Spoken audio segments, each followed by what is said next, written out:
my lovely. If you're new here, I repeat, this channel is called Lifewithruzhoff. We get to discuss about many different things. If you need to know more about me, just go to the channel information, click there, and you'll know my journey. But mainly, this is a social empowerment journey. We get to talk about different social empowerment issues.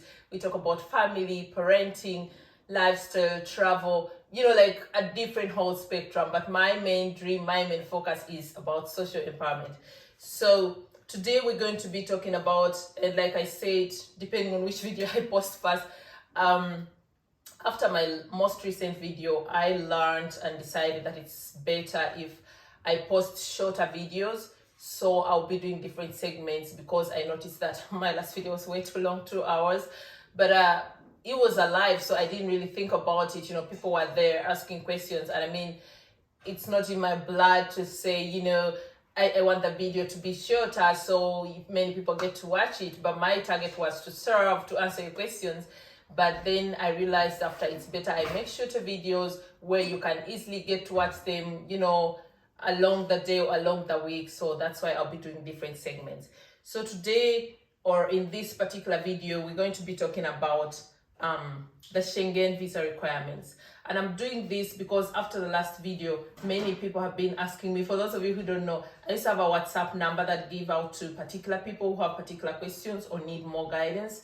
And the question that I've been getting constantly, everyone tell me, oh, please tell us about the Schengen visa requirements. And I'm like, you can get them everywhere. But they're like, no, tell us, step by step. And I was like, okay, I'll gladly do that if that makes you happy, if that helps me to serve you. So that's what we're going to be talking about. I'm going to try to be very brief again. As a social worker, I'm used to making sure I give facts. I don't just tell stories, I want to give facts. So that's why I actually most of the time prepare and write down a few points as guidance for me so that I don't miss out on anything that is very important to you. So now we're diving right in and we're going to go Schengen visa requirements. And that means I'm doing it general, not just Germany and not particularly the kind of visa you want, but general. So very important of all, you'll have to need the application form. Apparently or currently, most of the things are digital, so it's definitely online. Then you're going to need the declaration form. Like before you even start applying for a visa, you have to look at these requirements. If I was you, print out the paper with all the points, all the documents that you need, and then start looking for document from 1 to 2 and tick it off whatever is complete. So document number 1 is the application form. Document number 2 is the declaration form. That's where you sign saying, I hereby say the truth and X and Upsilon, confirming that everything you said in your application is the truth. And very important to know, especially for people who are interested in applying for the German visa or Schengen visa through Germany, because Schengen is broad, it's not Germany. And if you're applying for another country in the Schengen, area, you have to look for the embassy or their consulate, or sometimes they outsource these services to other agents, other companies to accept the applications. But they will do the decision making and the interviewing, the embassy. So it's very important to know where the embassies are located, how you can get the websites, and so on and so forth. So moving on to the next step, you need 2 passport photos, definitely. You have to make sure that your passport is not older than 10 years and that it's not expiring in the next 3 months, like the next 3 months after you travel. If I get a visa traveling to Germany in October, then my passport should be valid for at least the next 4 months. So you have to make sure it's not about to expire. It's very important if you're a high traveler, if you're someone that travels a lot like me, it is possible that you like all your pages are stamped out with visas. So it's very important to have at least 2 pages free where your visas can be stamped. That means the entry visa and the exit visa. So that's very important. But one of the very, very most important things, it shouldn't be older than 10 years. I had to repeat that because that's important to know. I know some people have been having a passport for the last 20 years and they don't even know that it expired. So it's important to check out if your passport is still valid. If you're someone who's been traveling, they'll also need copies of the previous visas if you have any. If you're not someone who's been traveling or you don't have any past visas, then you don't have to bring the copies. Definitely what they need is a round-trip itinerary of your travel. By itinerary, I mean they need to see a booking of your flight showing. If you apply for a visa saying, I want to come to Germany as a tourist from the, which date do you have today? Let's say from the 1st of October till the 15th of October, then you really must show an itinerary or ticket reservation showing you'll be flying out of Uganda. I'm using Uganda as an example, just it doesn't matter which country you're coming from. So showing you'll be flying from Entebbe on the 1st and flying back to Entebbe on the 15th. That's a must. If you don't have that, you'll definitely not get a visa, because one of the questions they'll get to ask in the interview is, how can we be sure you're going to come back? You know, and then of course the answer you can give, as you can see, I already have a return ticket booked, you know. So it's very, very important to have that. Definitely, depending on why you're coming, like I said, but I'll go into detail later, you have to have proof of your accommodation. So let's say you're just coming to visit, you're not visiting a family or a spouse or anyone, you're just coming on your own, a tourist, like some people have been advising, you must have proof of your accommodation for the time that you're going to be here. So it's very, very important. And it's also very easy to do actually. My favorite is booking.com. It's not an advert, I'm not paid, but you can use booking.com to reserve accommodation without paying for it. And why is it important? I mean, when you apply for a visa, there's no guarantee that you're going to get it. So it wouldn't make sense for you to pay for an accommodation and then probably you don't get the visa. But this booking.com offers you an opportunity to reserve accommodation without paying for it immediately. And you have also free cancellation maybe 1 day or 2 days before the actual date of travel. So you have room, I would call it playroom, to decide whether you want, to keep the accommodation if you get the visa or not. So that one, the embassy also needs it, because they need to know you're not just going to go there and start sleeping on the streets. Health insurance, I've told you in all my past videos, it's a must. You must have health insurance covering you not just in Germany, but in all Schengen countries. And there's someone who asked me on WhatsApp and is like, oh my God, I noticed like they said the health insurance costs, I think he told me 30,000 euro. I don't have that money. The health insurance doesn't cost 30,000 euro. The Schengen visa health insurance starts at around 200 euros, depending on your time of stay, how long you're going to be staying. What they mean by 30,000 euro cover is, if you got an illness, God forbid, maybe that takes a whole month or like a big operation, they want to know that your insurance will be able to cover that amount of cost. If you have a car, you know what I mean, or if you have property insurance, we always have insurance covers that show, for example, if something happened to my house now, then they'll be able to pay me particular millions to be able to rebuild my house. That's what they mean, but you don't have to pay 30,000 euro for health insurance. I hope you get that. And then the particular health insurance companies that offer that health insurance in Germany and that are also trusted by the embassies, I think I'll just put them in the description box. I don't want to say them here because you might not even be to understand exactly which companies I'm referring to. I'm not being paid for any of these companies. I'm not advertising for them. I'm just giving you information. That's very important to put out there. So I'll be putting them in the description box. I'll not be writing them. And then people who ask me about bank statements. So I decided to cut it down for you. You must have proof of finances depending on the number of days you're going to stay there. So now we're talking about just the Schengen visa. The Schengen visa is most of the time 90 days. They always give you 3 months. You don't have to stay the 3 months, but that's what they give you. And of course, you decide how long you're going to stay by your flight ticket and everything. So normally they give you I'm trying to think of the right English word, like the orientation. I'll say the orientation amount of money that you should have is around, they calculate that by saying you should be able to have at least 45 euros per day that you'll be staying there in Germany. So what I did was I decided to do for you, for example, if I was staying in Germany for 30 days, that means you'd have to do 45 euros times 30 days, which would be around 4,050 euros. I'm not so good with maths, but I think that's the sum. So you have to calculate the number of days you're going to be there and make sure that you have that kind of money on your bank account. 4,050 euros basing on the current exchange rate with the Uganda shillings, for example, that would be roughly 15 million, 400,000, 15 million, 390,000, something like that. So that would be sufficient for you to say you have enough funds to take care of yourself. Of course, it doesn't have to be like exact. If you have 20 million, the better, you know, but they calculate that basing on how much financial capacity do you have if you were to stay for this and this amount of days. So you have to make sure that on your bank account, you have the capability of being able to spend or to pay at least 45 euros a day for your stay in Germany, because they're looking at things like transportation, they're looking at like the food and everything. So that's what they gauge exactly. Now that I'm speaking of money, no, I think I will talk about it when I get to the details. You're going to need a cover letter, of course. Cover letter is just like in the other video. Once you get to see it, when you do a job application, it's the same with the visa application. You have to do a cover letter explaining your reason for travel. And that's why you get to state what kind of visa you're applying for and why and how long and so on and so forth. And in that letter, unlike the job interview, you really try and give all the details that might be of help to you, you know. So actually, to be smart enough for, you know, for a visa application, I would use my cover letter to almost answer all the questions that I would be asked in the interview. So most likely you go to the interview and they have all the questions answered and they don't get to ask you or drill you so much.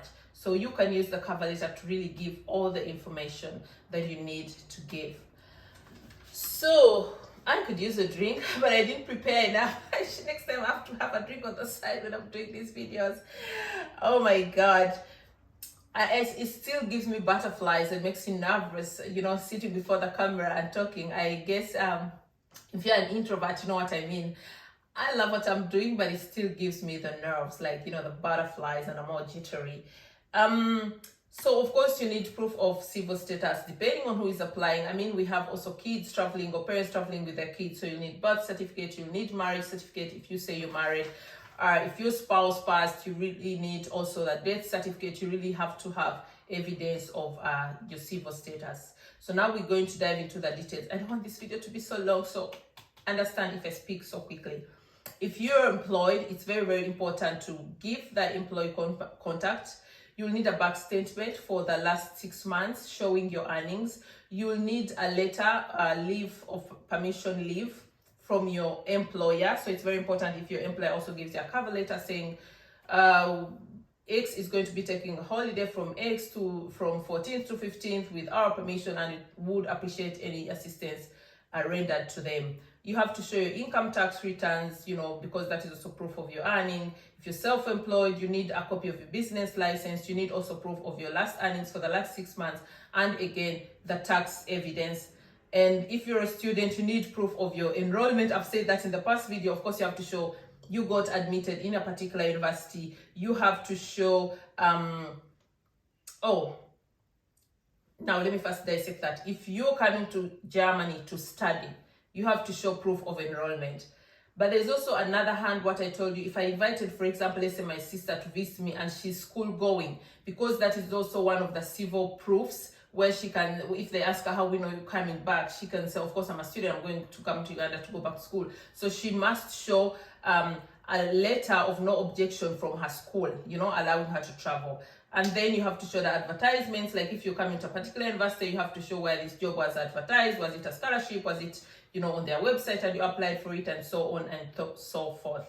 And now that I'm talking about students, I'll be telling you about also the blocked account and the kind of money you have to have if you're sponsoring yourself. If you're retired, you definitely also need your pension statements of the last 6 months. But we all know in Uganda that's different. You have many people that are retired and don't have pension. So it's kind of tricky. Most of our retired people are dependents. So if you're, you know, like your children are taking care of you, one of them would have to show proof of their financial status to show that they're able to support you for the time that you'll be, for example, in Germany or any of the Schengen countries. And there are also people like that are not employed, but they also have their properties, like people who are retired, for example. We know people who own almost a quarter of Kampala and everything. So you can also show proof of the properties you own and the statements of the earnings that you get or collect from these properties. So that is also just like a bank statement, because that's your source of income, that's your source of earning. If you're a dependent, and that brings us to the, I would say, family reunion visa or the spousal visa. If I'm going to Germany to reunite with my husband or boyfriend or girlfriend, or if I'm traveling to Germany to be with my parents, birth certificate is needed. Then you need a German application signed for both parents. For example, if I was traveling with one of my children without my husband, traveling from Uganda, I would need a signed letter from my husband, that means the father of my children, authorizing me to move with his kids to Germany, for example, which also has to be notarized. Notarized means it has to be signed by a lawyer, in the presence of a lawyer, that the parents, both parents, are okay with that decision. If you're divorced, of course, you'll need a court order confirmation that shows you had divorced and you have all the rights over that child. And then, of course, you need the ID and passport copies, you know, just like by any other person, and from both parents, if they are both alive or if they are not divorced. So it all depends on your marital status. And then for the spousal visa, if I'm traveling to Germany, for example, I have a German boyfriend or a German husband, then I would need letter of proof of my husband's German citizenship. I'll give you a short story. Like, before I became a German citizen, for example, when I did my application, my husband also had to take like the papers showing he's German, his parents are German, so he had to take even the birth certificates from his parents. So those are the things they need when they say proof. They need what we would call, in English, they call it the family record book. In German, we call it Familienbuch. Familienbuch is very important. I also already have one. That means it has birth certificates for my children. It has my birth certificate, it has my marriage certificate. It has that from their dad. I have even a few documents from the grandparents. It's very important to have those things. My children are German children. If they at one time, for example, decided to marry a girl from Kenya, Tanzania, wherever, before that person gets the citizenship, my sons would have to prove their proof if the person gets their citizenship, depending on the marital status, you know, because there are many ways of getting citizenship. But if you're getting your citizenship depending on marital status, then your partner would have to prove all this: proof of their citizenship, proof of the family book, depending. But of course, we have some people who are citizens. For example, if you come as an asylum seeker, you get citizenship. You can also reunite with your family. You can bring your wife and your children without necessarily being born as German. But you need all this proof. And then we go to the visit visa, because like I told you, I will give details also of particular different visas. You need an official invitation letter. So the person inviting you, if you're coming to visit me, I have to write an invitation letter. I have to send the person applying for the visa, have to talk of evidence of the visit, why you're visiting me. If you're family, then I have to show that we're really related. Then I have to show proof of my financial status, because since I'm inviting you to visit me, I'm responsible for any financial incurrences that might happen. You definitely need health insurance too. So if someone is inviting you, might be like, and they do that for you, depending on their financial capacity. And then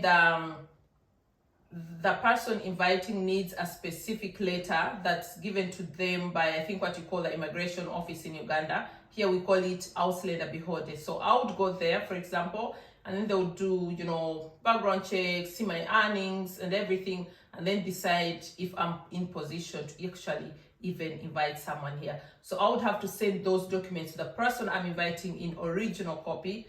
You can do it by DHL, and then they have to take these documents to the embassy. If you actually give them all the documents like it's required, 99.9% of them will get a visa. There will be no reason to deny them a visa.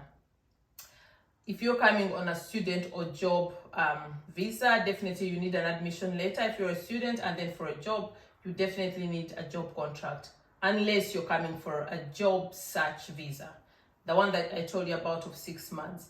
There you just have, of course, to give the reason and what kind of jobs are you looking for and what is your aim and so on and so forth. Another visa that you thought about that I never told you about in the other video, because I told you there are many visas, many visas. I can't talk about all of them. But because of this WhatsApp group that I created, where people are free to ask me questions in details, where I get to guide them, someone asked me about the medical visa because they had something in plan. So for the medical visa, you definitely need a cover letter from the doctor. I'll use an example. If I want my pregnant wife to come and give birth in Germany, I would need a cover letter from the gynecologist giving a reason why. Is it a high-risk pregnancy? Is it because maybe the baby is at risk and maybe Uganda doesn't have very good antenatal care? You really have to have a strong cover letter from your doctor showing why go to the extent, to the measures of giving birth in Germany, considering how expensive it is and everything, if you still have the services in Uganda. So there really have to be a viable reasons why Germany and not Uganda. So if you're going for the medical visa, you have to keep that in mind. Then you'll have evidence. You also need evidence of the hospital that you're going to in Germany. So you have to do some research and find out which hospital would be willing on to take on your patient. And that's basically really what you need, not forgetting the finances. You really must be having the financial capacity to pay the medical bills here in Germany, which I must have very expensive. But if you're in position, why not? But you must be able to show that evidence. Before I conclude this live, there are a few things that I thought I would talk about at the end. So there are people who are asking me about the visa to work, live, or study in Germany. This kind of visa falls under I would say the long stay category, because you're staying more than 90 days. If you're coming for any of these visas, you'll get starting from 6 months upwards. So it's more than the usual Schengen visa of 90 days. So that means this visa falls under the category of national visa. If you do get this visa, one of the steps you must take when you get to Germany is you must get registered. So you must get a resident permit, because you're staying quite longer than the usual 90 days. So keep that in mind. I'll do another video also where I get to tell you what to do when you get in Germany. I think that will be interesting. But just you keep in mind, if you're coming to study, if you're coming to work, if you're coming to live in Germany, make sure you get to register yourself. You get a resident permit as soon as you get here, if your visa is longer than 90 days. Another important thing that I want to talk about was for students. If you're coming as a student, you will need a blocked account. For those of you who are here in Germany, because I have some of you in my WhatsApp, you know what a blocked account means. A blocked account means it serves as security that you'll be able to meet the costs, especially if you're coming not on scholarship. So of course they want to be able to know you'll be able to pay for your tuition, you'll be able to pay for your accommodation, transport, upkeep, and everything. And that's why you need this blocked account. There are many different banks here in Germany also that offer these blocked accounts. You would have to do some research. If you ask the embassy, they also always recommend particular banks that they trust. There's a bank I knew that used to do that, but currently, how do I put it? Like they're in the embassy's red books, like the people who get blocked accounts from these bank no longer get accepted by the German embassy. Reasons, I don't know, probably maybe some fraudulent reasons, you know. So you would have to need to get a blocked account with the amount of money that would be able to take care of you for your time of stay. And currently for students, it has to be around almost close to 12,000 euro. That is, but on the mark, I think it's 11,208 euro or something like that. And that is roughly 43 million Uganda shillings, depending on the current, on the exchange rate. But regarding the current exchange rate, which is about 3,800 euros per 1 Uganda shillings, that is about 42,590,000 Uganda shillings, roughly, for students that must be on that blocked account. I'm hoping I answered all your questions. I tried to be as brief as possible, but as you know, you're very free to let me know in the comment section if there's anything that you missed out that you'd like to know. If there's any knowledge that you have actually that you can share with us, if you're living in Germany or any of the Schengen countries, and maybe you've been through this experience, you know, just share your information with us. I mean, it's all about empowerment, like I told you, so you're all welcome to give us tips and ideas of what you've experienced, of what you think would be of help, and all feedback is welcome. I appreciate your questions, your criticism, as long as everything is respectful. Otherwise, I'm going to wish you luck. For those of you who are in my WhatsApp group, feel free to go and ask me the questions. I'm really looking forward to testimonies. I'm looking forward to people getting back to me and saying everything worked out for me. I'm looking forward to people telling me I'm in my application process, or I got my visa approved, or I'm now living in Germany. That makes me so emotional, I'm almost crying. I really look forward to those testimonies, because that would make me so happy for you. I know I'm dealing with people of different walks of life, and everyone has reasons why they would want to travel to, you know, a first world country that I'm not going to talk about here. I respect all your journeys. I respect all your struggles. And I'm hoping that by doing this, I can be able to help one person or two. And anyone who makes it to Germany, anyone who makes it to the Schengen country, or those of you who are already here that I'm also assisting at the moment, find ways of, you know, fixing things. I really can't wait to hear those testimonies, and feel free to hit me up once you get to Germany and you need more information, more advice about the entire bureaucracy, how to go about the visa process, extension and everything. Feel free to contact me or just say hi and say thanks. I would appreciate that. Otherwise, I wish you good luck. I wish you all the best. And I want to tell you, if it doesn't work out, if you apply for a visa and they reject you, doesn't mean you can't try again. But you also have to be honest. There are also many other ways of making it in life without necessarily moving to Europe or wherever. But of course, I encourage you to try if that's something you feel you want to do. If you never try, you'll never know. But don't be so hard on yourselves. Just always keep an open mind and know it's a 50-50 chance. And whatever happens, God always has a plan for you in store. Believe you me, from my life experience, I know there's always another way. Keeping fingers crossed for you. Until next time, I love you. Bye.